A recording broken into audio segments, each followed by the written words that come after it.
process been working with the George Pickens, Pat Fryermuth of the world for you? Yeah, I mean it's been great working with both of those guys who have, of course, had a success over the past couple of years, and it's just been great getting reps with them. The more reps I can get with them, the more chemistry we build over time. So it's just been great. Like I said, being able to work with those guys on the field. Justin, is there any truth to the rumor that you actually went up and kicked Russ in the calf to tighten it up? Just get a little extra work. You know what I mean? I'm just saying. Nah. I wouldn't do that to my guys. I wouldn't do that. It's funny though. That's hilarious. No, but Justin, truly, let me ask you something. How quarterback friendly is this offense as it's unfolding day by day for you? How do you feel about it?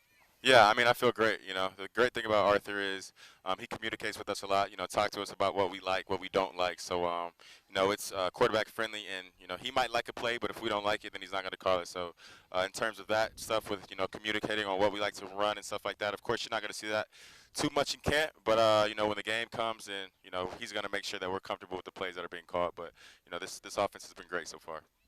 Justin, you're a competitor, so you get it. Russell Wilson told us, he hates not being out there, but it is what it is. How has he helped you, being that he's taking the mental reps and he's on the sideline? Yeah, I mean, Russ, he's a guy that's been in the league for a very long time, so he's very, knowledgeable, has a lot of wisdom under his belt. So it's great just having him out there. And really just hearing his ideas in the meeting room when we run a play and just the different concepts he comes up with his mind, or he might have ran in the past with a couple of other different teams. So it's great having him in the room, being able to learn from him. So I'm excited about that part for sure. Justin, you've spent some years in the league already, obviously got tremendous physical attributes. Now it is the hacking away of the unessentials, learning to throw the two ball, whatever they got, having a touch on things, or you got a rocket arm as it is. What's been the most difficult thing for you to start to, kind of get rid of all the hiccups in? I think, we have a lot of new guys on the team this year, so I think, that's the thing. It's not such thing as difficulty, but there's different terminology here, so just getting used to that terminology, getting used to our language, and really just getting on the same page with guys. We get those looks in practice where a route might be different versus a different coverage, so just getting those reps under our belt, and just making sure we're on the same page with all the other guys. Justin, they had the refs here today for the third day of practice. Some offensive linemen pre-snap penalties. I think I saw some guys running a lap, Broderick Jones, Zach Frazier, just to name a few. Is there something going on with the offense and maybe some consequences if things don't go as planned? Yeah, for sure. We try to minimize those pre-snap penalties as much as possible, stuff that we can control. And, when it comes to those things, pre-snap penalties like false starts, guys suffer things for stuff like me, like motions and stuff like that. We try to minimize that as much as possible. So, at the end of the day, it sounds kind of old-fashioned, but, if you jump off sides or you have a little hiccup before the play even starts, and everyone has to run a lap no matter who you are. So, yeah. Is this coming down from Arthur Smith? I mean, yeah. He said that this morning in the offensive unit meeting. So the defense seems to like to call it out. Is that fair?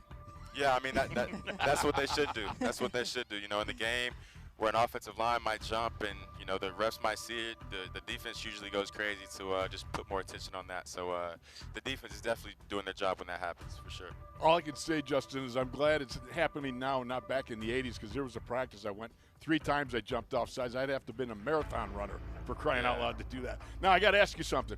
Tell me about your experience in Pittsburgh so far. You see the fans thronging on the hillside day by day. What's it been like for you? Have you been able to enjoy it at all? And what's it like to be in this?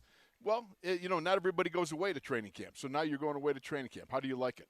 Yeah, I mean, so far, the first 3 days, the atmosphere has been great. I can tell the fans are really passionate about football here, so it's just awesome to see the turnout, especially on the weekend. I feel like, the weekends, more fans might turn out because, of course, they don't have to work and stuff like that. So the fans have been great, awesome, supporting our team while we practice. And, the destination camp is, my first doing it. My first time doing it, and personally it's different experience for me, but I really enjoy it because after meetings and stuff like that, you really get to sit down and spend time with your teammates, really get to know them, and kind of get to know their background story, and really just build team chemistry. So it's been awesome. It's been great. All right, Justin, we really appreciate your time. We're glad we get a chance to know you a little bit more as well. Thanks so much for joining us here. Yeah, appreciate you guys. Appreciate you, bud. Thank you.